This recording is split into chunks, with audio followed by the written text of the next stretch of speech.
CodePlayer website, which is pretty much a copy of jsbin.com, which is a great website in itself that allows you to put HTML, CSS, and JavaScript right there on the site and then run it to see how it looks. So it saves you having to collect it all together, and you can just run it there in the browser. So this is the demo of CodePlayer that I've put together. You can see that you can visualize the HTML and the result initially. And if you click on the CSS and JS, then you get to view the style sheets and the JavaScript as well. And you can toggle all of those and they go on and off as needed. So you can give yourself plenty of room to code. And then when you run the script, it then, you can see, has run the JavaScript there. It's just alerted the number 7. And it's also inserted a test div ID into what is actually an iframe over there. And it's applied the CSS with a bit of background styling there as well. So it's a reasonably advanced website, pretty complicated, but I think you can manage it. In fact, it doesn't use any techniques that you haven't covered yet, except for a very little bit in that very last step. So if you're feeling bold, I'd say pause the video now and try and create as much of this as you can. You should be able to create at the least the layout of the CodePlayer page, and you should be able to do a little bit of the functionality as well in terms of these toggles and the varying widths of the divs and the text areas which are in there. So pause the video now and do as much as you can, and then feel free to tune in and out as I explain the way that I would do it.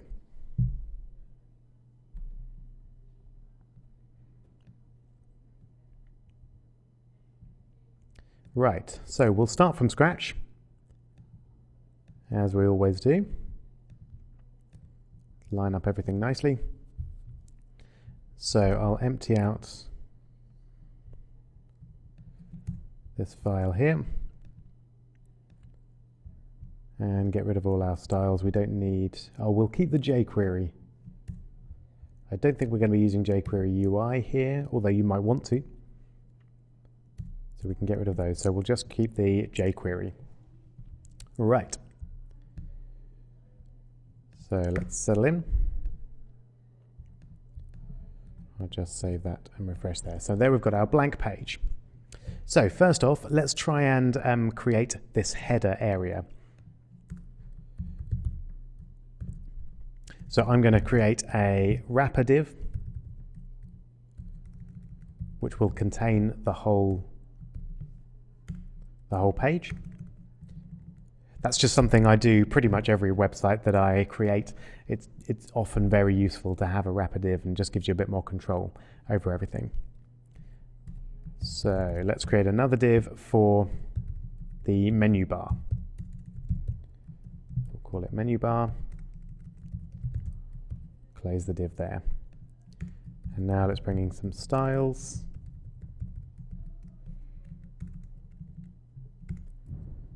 And add our menu bar. So we want our menu bar to be all the way across the site, so to have a width of 100%. We'll start with a height of, let's say, 40 pixels, and we'll see how that works out. And we'll have a background color. We want a kind of light grey, so I'm going to use my color picker, my Chrome plugin, and just choose a very light grey, maybe that one there. So E0, E0, E0. Great. Don't forget the hash. And the last thing we'll put there is a border at the bottom to just separate it out. It's going to be slightly darker, so we'll just use grey. Okay, now that looks all right, but obviously we've got this issue around the edge here. So I think what we're going to need to do is set the margin and the padding of the body to 0. Great. So now we've got our basic layout at the top. So let's start putting in, first of all, our logo.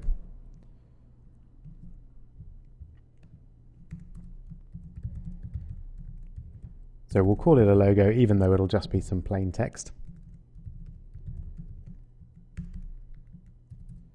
So I'm going to call mine CODEPLAYER. You might want to use a different name for yours. Let's just see how that looks in itself. Yeah, looks fine. But I definitely want to play around with the font. I don't like the default. I'm going to show you a site that I use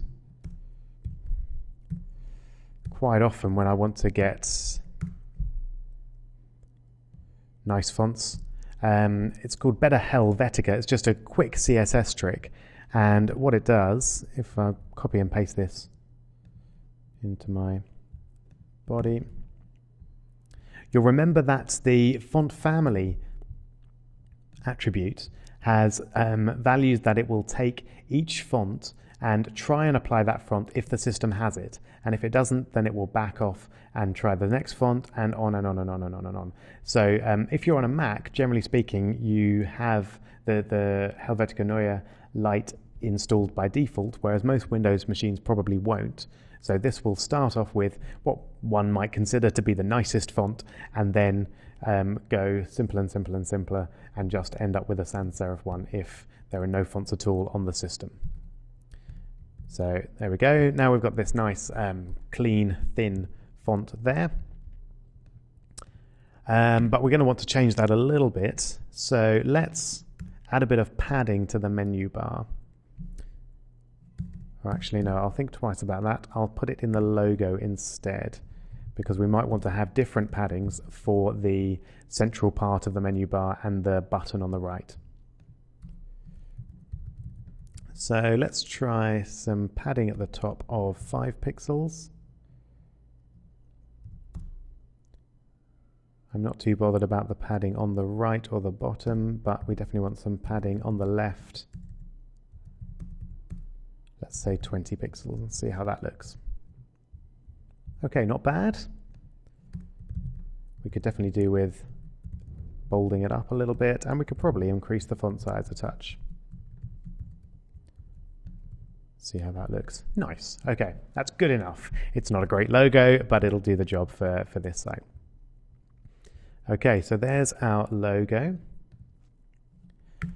That's going to be on the left of the menu bar, so we're actually going to need to float that left. It's the only thing there at the moment, so it won't make any difference, but next we're going to bring in our button, which is going to be our run button, which we press whenever we want to run our code. So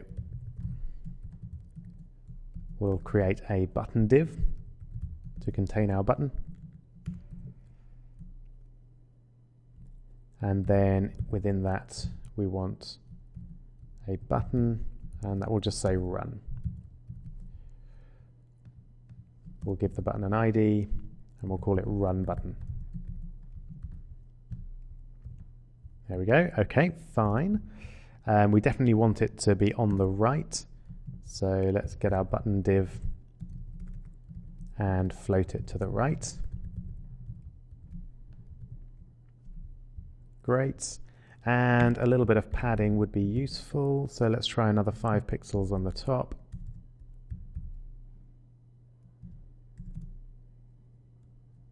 And say 10 pixels on the right. Not worried about the bottom or the left. Okay, that's pretty nice. I think we want the text to be a little bit larger, so let's go for our run button and change the font size. Let's try 120%, see how that looks. Nice. Okay, I'll take that. I think that's a perfectly reasonable looking run button. And the last bit we want is the menu buttons in the middle to toggle the various bits on and off. So let's create an unordered list. We'll give it an ID of toggles, and this will be our set of toggles. So we'll have an li for HTML. I'll copy that down.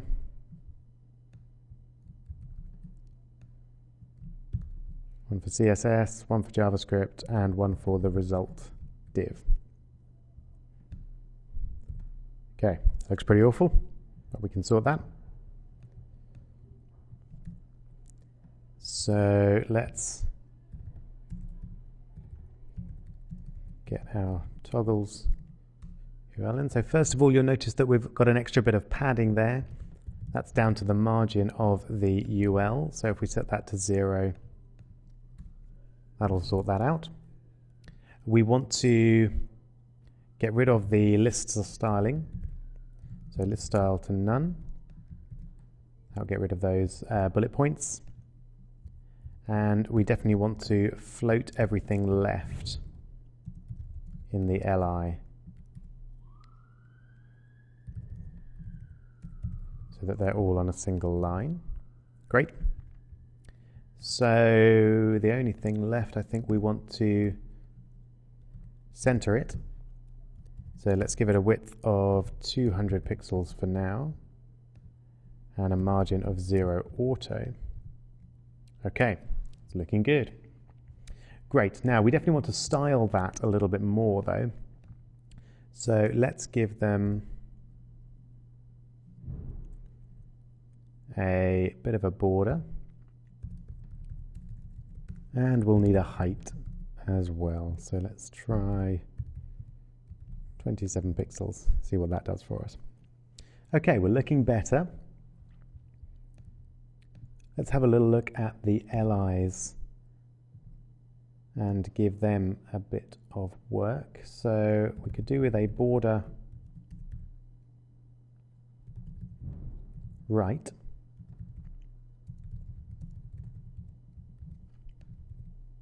To separate them out a little bit. Now, if we want that border to go all the way to the top, we actually want to remove the padding here, which will take them to the very top.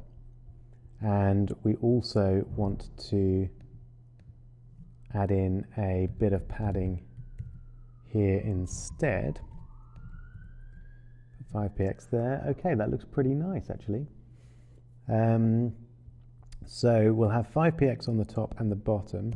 Maybe we'll give them a bit more padding on the left and the right. See how that looks?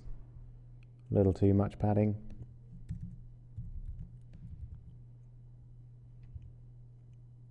Okay, nice. So we definitely don't want that right border on the result function. So let's sneak in here and put in a style border none. Lovely. And let's finally remove all the padding from the UL so that we don't have that space on the left. Let's just move the whole thing down a little bit by giving it a relative position and top margin of 5 pixels. Great. It's looking pretty nice. So we've got our top bar. We'll worry about the actual toggling a little bit later on. We'll get all the styling sorted first, and then we'll bring in some JavaScript to do the work for us. So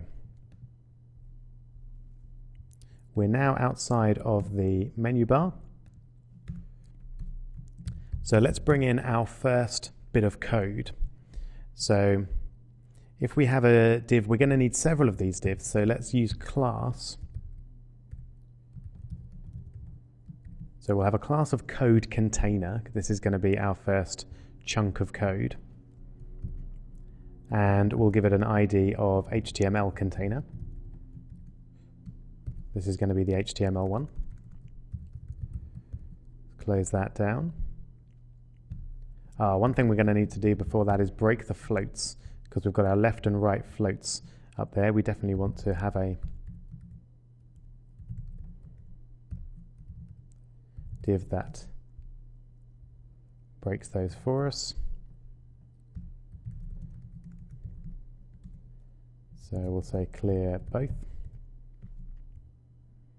Great. And then let's just make sure that hasn't messed anything up. Let's look at our code container class.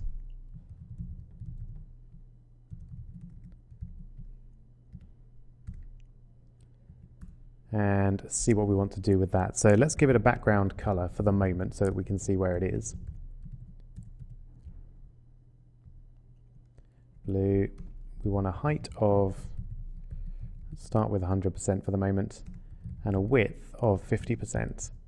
And we're going to want it to float left because we're going to have several of them, one after the other.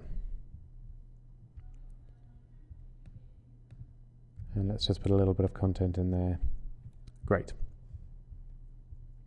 Okay, so we've got our 50% width. We haven't got our 100% height. Now we've got a slight problem with this actually. Because we've got our fixed div at the top, we actually want the height of this div not to be 100%, but to be 100% minus whatever that div is, whatever the height of that div is. There's a number of different ways to do that. You can do it with CSS, but I'm going to show you a way to do it with JavaScript. So let's get our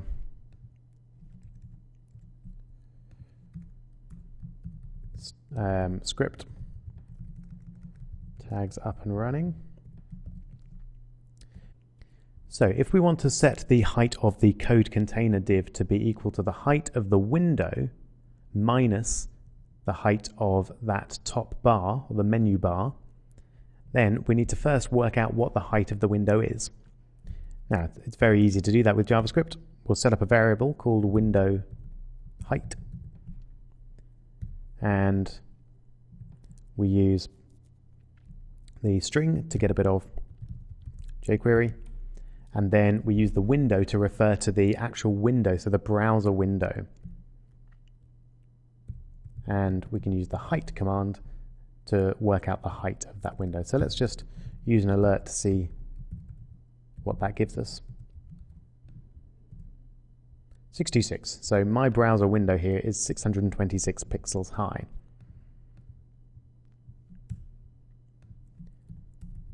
Now let's get the height of the menu bar.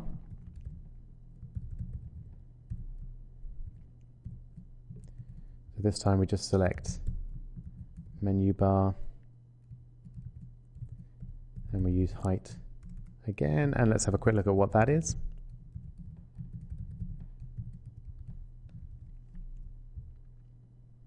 Yikes. Sorry, that's because I've forgotten my brackets. Great, 40 pixels. Makes a lot more sense. Okay, so now we just want to set the height of the code container class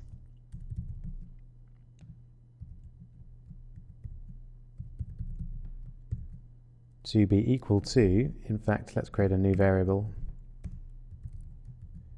code container height, and that's going to be equal to window height minus menu bar height. So we want to set the height to code container height, and we're going to need to add on pixels there because we need to specify the units of our height. Okay, great. You can see that works really nicely. It gives us the exact height that we want. Fantastic. Okay, so now we've got our code container. We're going to need to use a text area to put our code in. Let's just put some example code inside our text area for the moment. See how that looks. Okay, there it is. So let's style that a little bit. So code container text area. Let's set the width and the height to 100%.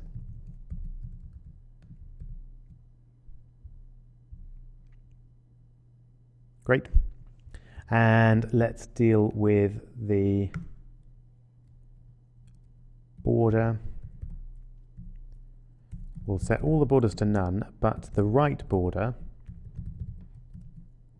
can be 1px solid grey. Okay, that looks nice. And then we'll have all of those bits of code will work quite nicely. Great. Okay.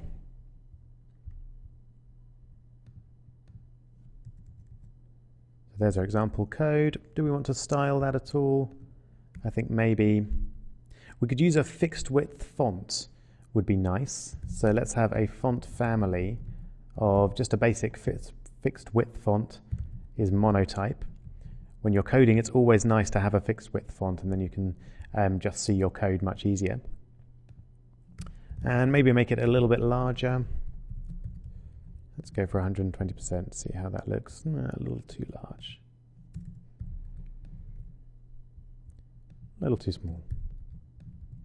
I think that's nice. And maybe a little bit of padding.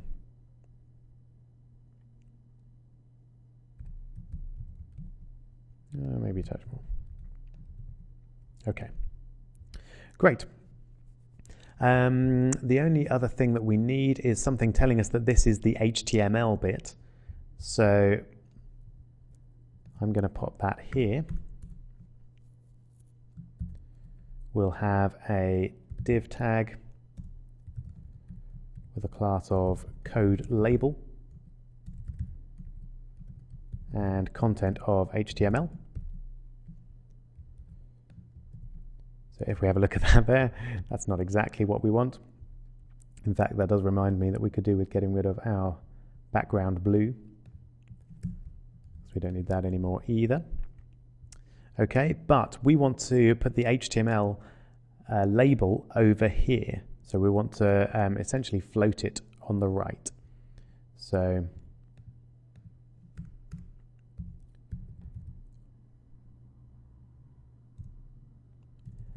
sorry, what was our class? Code label. Now we could try a float right there, but I'm not entirely happy with that, because then we'll have lots of floats all over the place, these floating lefts and that floating right. It would work fine, but I'm going to use a position instead. So I'm going to use an absolute positioning. Remember, absolute positioning takes it out of the flow of the page. So it will be positioned on top of other elements. There we go. And we'll set our margins. So we want it to be on the right. So we'll set a right margin of 10 pixels and a top margin of 10 pixels as well. Okay, that's great. Notice though that it's positioning it relative to the browser window. We want it to position it relative to our div. So if you remember, the way to do that is to give the container div, that is the code container in this case, a relative position. So if we change this to position relative, there we go. So that looks pretty nice. You can style that a little bit if you like, so we don't confuse it with the actual code there, but I'm going to leave it as it is because I think it looks perfectly pleasant.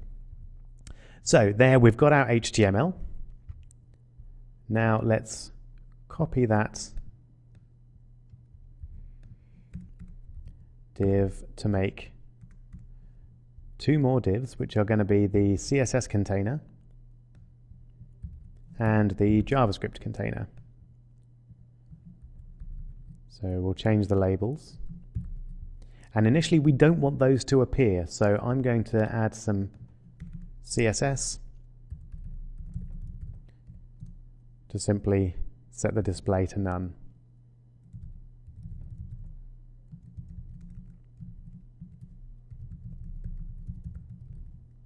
And then,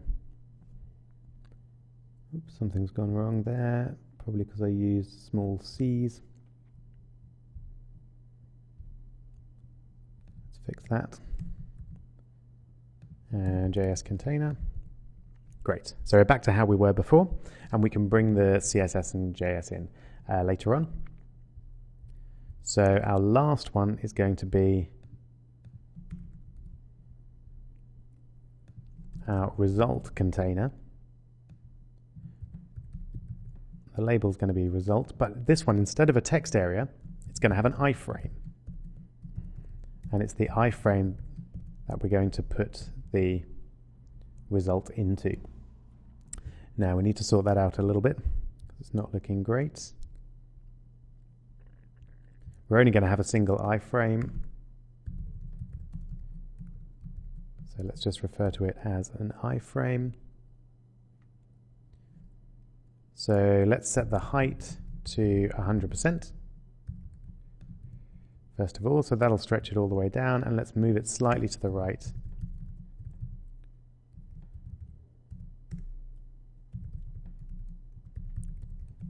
Give it a margin of 10 pixels on the left, maybe a touch more to give it a kind of centered feel to it. Great. And I'm actually going to remove the border completely. You might rather keep in a border so that you can see what's going on, but I quite like the seamless look of having it completely melted into the page. Okay, so this is as far as I would hope you could get on your own, because we've now just created the look of the page. We've got our text areas and we've got our result iframe over here. So let's start by doing some toggling and making sure that when we click the CSS button over here, the CSS div appears.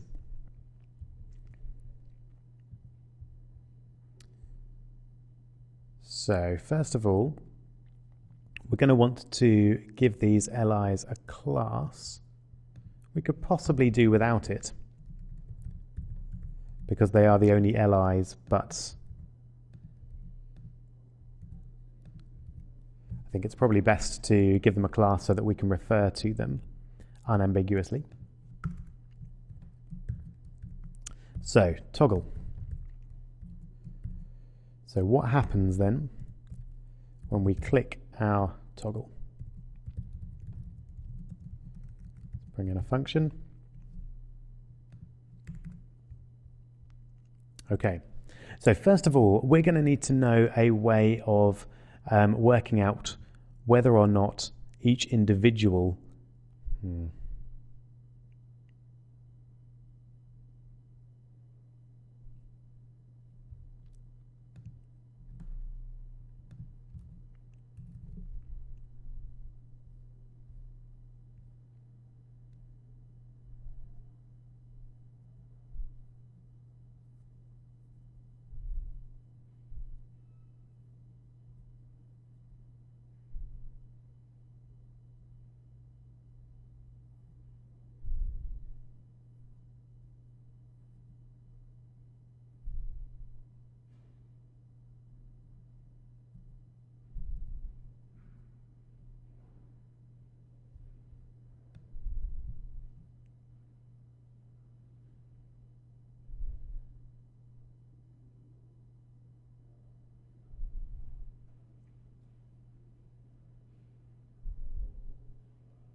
So first of all, let's display the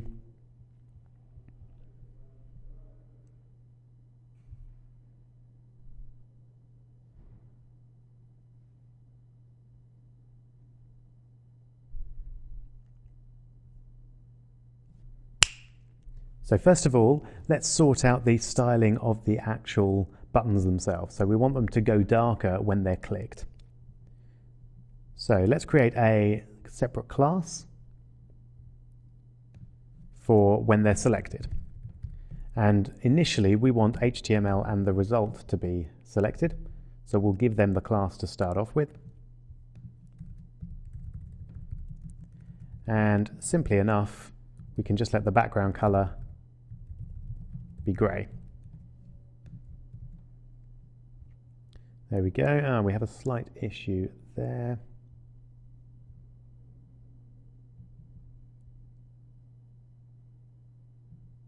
Let's see if we can sort that out.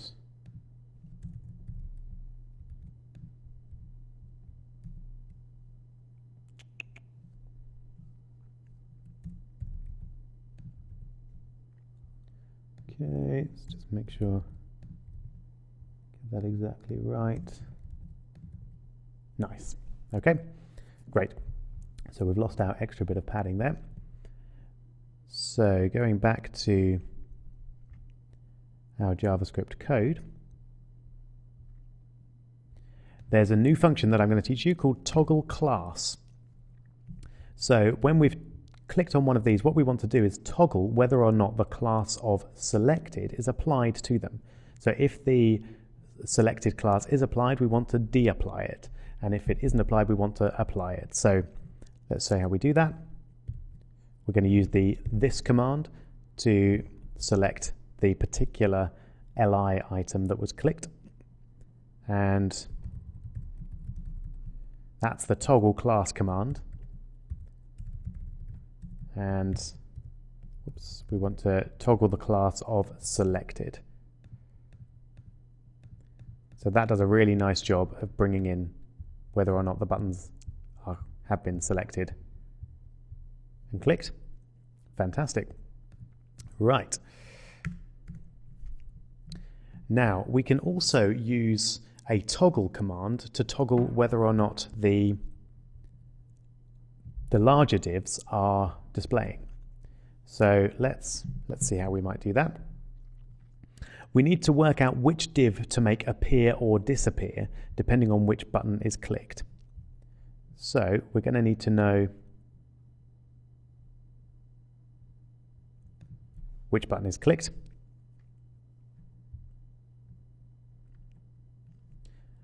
What we could do actually, I was thinking of giving these an ID, but quite cleverly, because the content of the actual LIs themselves, so HTML, CSS, JS, and result, if we change the IDs of the containers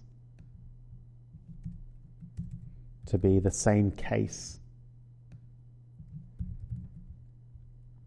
as the actual content of the LIs, then we can create a variable, let's say new div. No, I don't like new div. Let's call it active div. So this is the div that we're working with at the moment, is going to be this dot HTML. And let's just check that that works. So alert active div. So when I click on JS, then it alerts JS. Click on CSS, it alerts CSS, etc.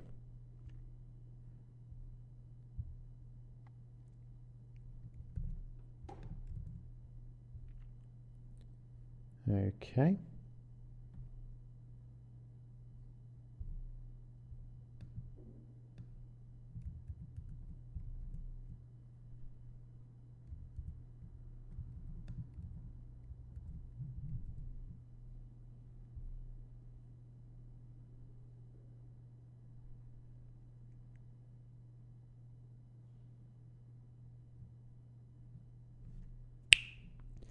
Let's not forget to capitalize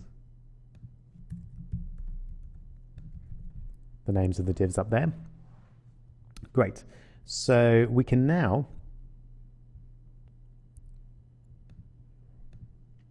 toggle the div according to its ID. So let's get, for example, let's say we were going to click on HTML. Then we would want to toggle the HTML code container. So that would be HTML container. Like that. Toggle. And this toggle function again just makes it appear or disappear as necessary. So now if I click on HTML, I get that pop-up and HTML disappears. Let's just get rid of the alert command. We don't need that anymore. So HTML now appears and disappears very happily. That's great, but of course it's not going to be HTML every time, because at the moment it's always HTML that we're toggling. But what we can do is replace HTML with the variable active div, because that will be the text of the actual li itself. And so if I click on result, then this will select the result container. So now, if I click on result, that disappears or reappears. I can do the same with JS, CSS, etc., etc. Now you're noticing, of course, that our problem is the width stays at 50%, and we don't want that. We need to make the width, if all four of them are going to appear, we need to have the width as being 25%. So it's important that we know how many divs are currently active and then set their widths accordingly. Fortunately, there's a great jQuery function called filter that we can use to do this. So let's show you how it works. Let's have a variable called showing divs. And what we're going to do, we're going to loop through all of the divs with a class of code container. So code container. And we're going to filter them according to a particular function.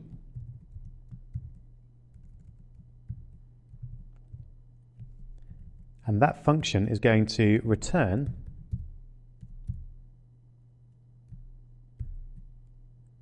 if the CSS of that particular div has a display value of none or not. So we want to know whether or not the display value is none or something else, i.e. showing or not showing. So we use this again, and CSS display none. Nope.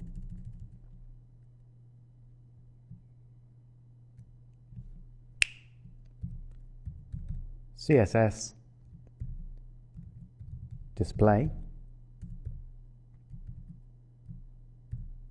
and we want to know whether or not that is equal to none. Great, so this little function will return true if the display of this particular div is not equal to none. So essentially it will return true if this div is displaying, is showing, which is exactly what we want. Okay, great. The last thing we need to do is set our function to work out the length of that little array that this is going to create. And essentially this will then give us the number of active divs, or the displaying divs, out of all of the code container divs. So it's quite a useful little function, useful little trick. Let's just check that it's working.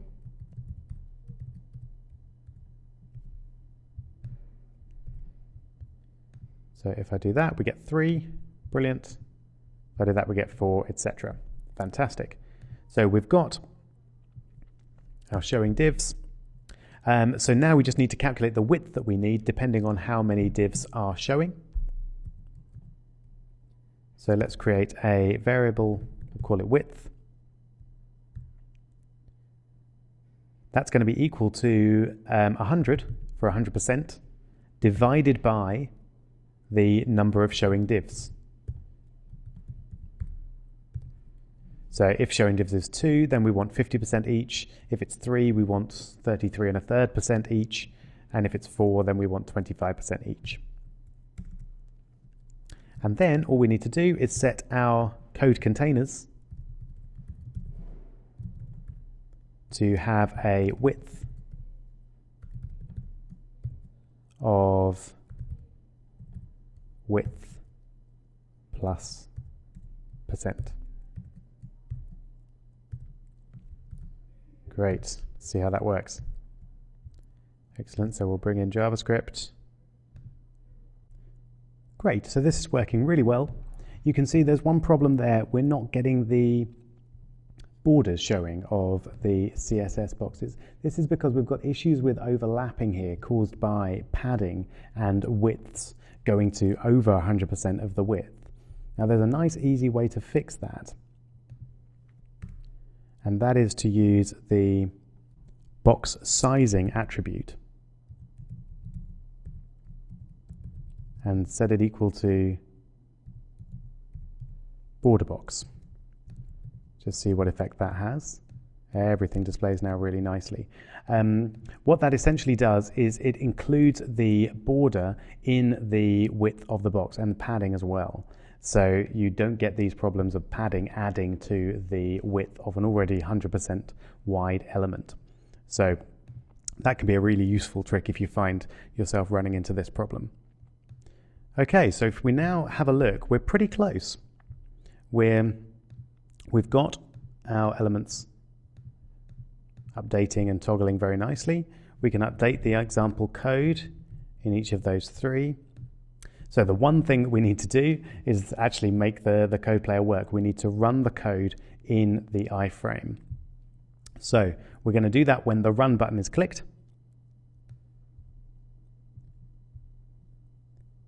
Our run button had an ID of run button, very sensible. So let's select that and run a function when it's clicked.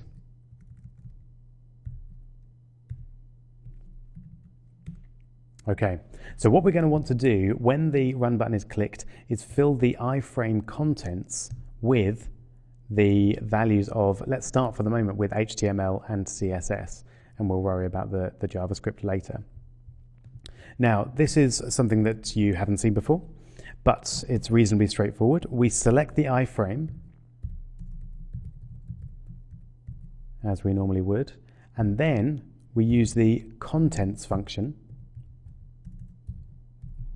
like that, to find or to search within the contents of the iframe.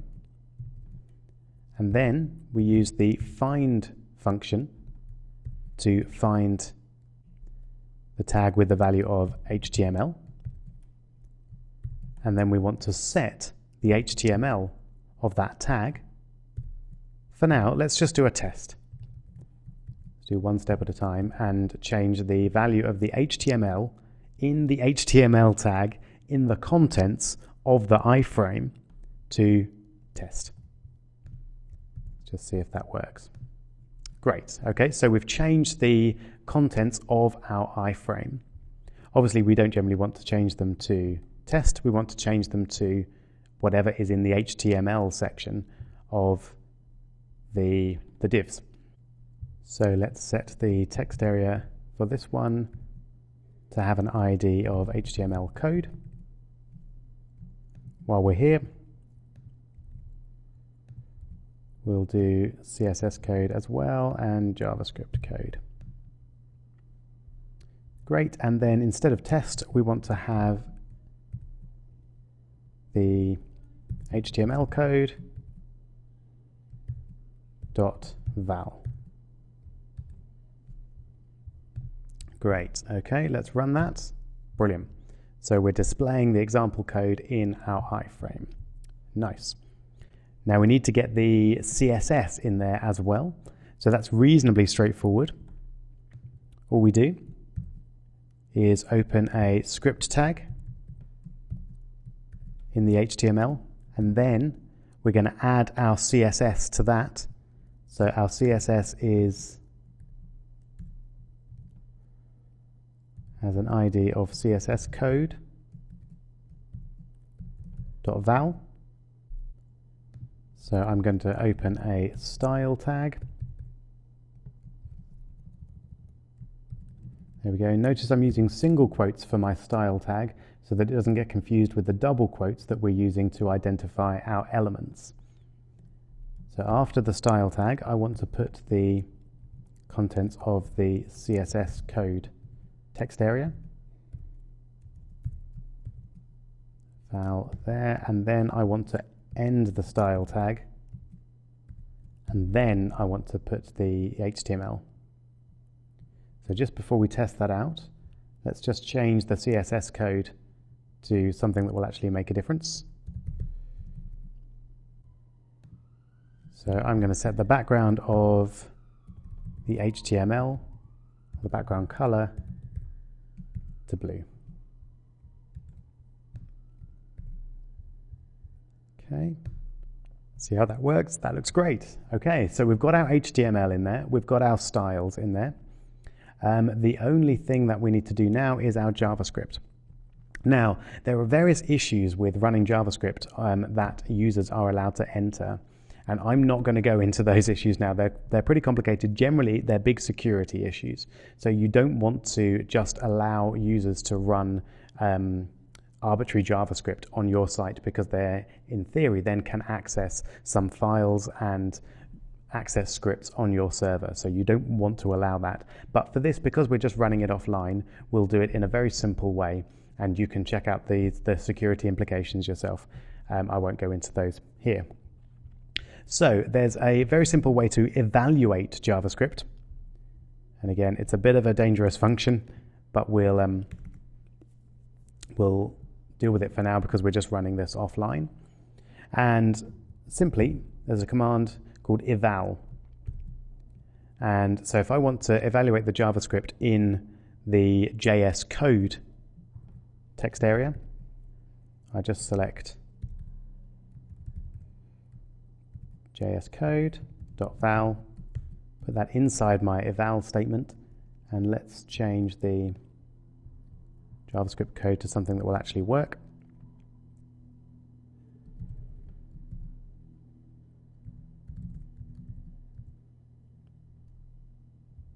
Like that. Now if we run that, that runs the JavaScript as well. Brilliant. Now, one slight thing that we just need to finish off to make the whole thing work nicely is that at the moment, the JavaScript is not actually being run in the iframe. So if I do an alert, that's fine because we don't notice which frame the alert's being done in. But if I tried to run something which required access to the HTML or the CSS which is contained within the iframe, then that's not going to work. So I need to actually run the JavaScript in the iframe. And to do that, I need to actually use good old JavaScript to select my iframe. So I'm going to need an ID for the iframe. We'll call it result frame. And then we use document.getElement by ID. Remember that? Result frame. We use a function called content window to access the content of the iframe. And then we do our eval within the content window.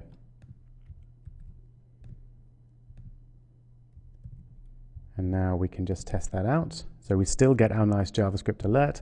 Let's just make sure that that is happening inside the window. How can we do that? Well, let's just run some JavaScript which will only work within the window. So let's have a div with an ID of test. Okay, so that's going to be our example code over here. And then we're going to use our JavaScript to set the HTML of that test div to be something, and then we'll know that it's working within that iframe. So we'll have document.getElement, getElement by ID test. Remember how to do this? In our HTML, remember that, equals,